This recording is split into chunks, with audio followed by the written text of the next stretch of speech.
нам необходимо в сегодняшних условиях суметь сохранить то наследие, которое мы спустя более 50 лет депортации смогли, возвратив сюда, на свою историческую родину, и, естественно, суметь передать нашему будущему поколению.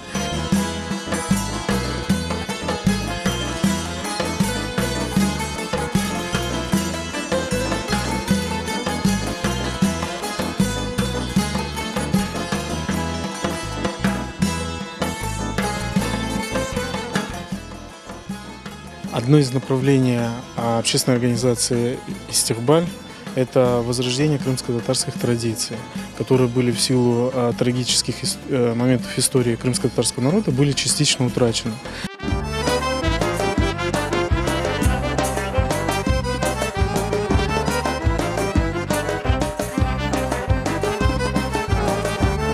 Цель нашей организации заключается в том, чтобы мы несли в массы, в нашу крымско-татарскую среду родной язык, чтобы он был востребован не только на уровне образования, но и в быту, чтобы мы не потеряли то, что мы наработали за 25 с хвостиком лет, чтобы мы это все сохранили и дальше развивали.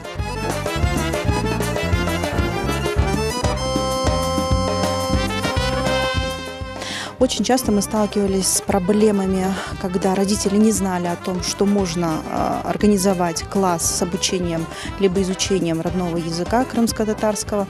Мы ездим по регионам, общаемся с родителями, общаемся с воспитателями школ, садиков, с учителями. Мы рассказываем, оказываем юридическую помощь в организации таких классов.